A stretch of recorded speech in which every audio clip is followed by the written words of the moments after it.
Hello everyone! Nagluto nga pala ako ng aming pang-almusal. Siyempre, pang merienda na rin na pansit. So, ayan. Kung makikita nyo, nag-isa lang ko ng sibuyas, bawang. So, simple lang yung pagkakaluto ko nito, guys. Then, yung manok.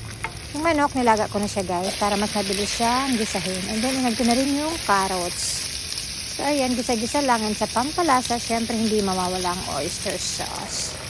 And then, nag-add din ako ng tubig. Actually guys, dinagdag ko na rin dyan yung pinaglagaan ko ng manok. And then yung Marca Piña soy sauce. At yan, kumulo na. Nilagay ko na yung aking excellent pancit canton. And syempre, ang aking sotanghon noodles. And nilagyan ko rin siya ng dark soy sauce.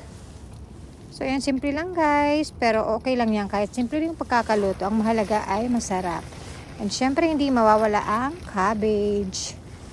So yan, napakadali lang naman.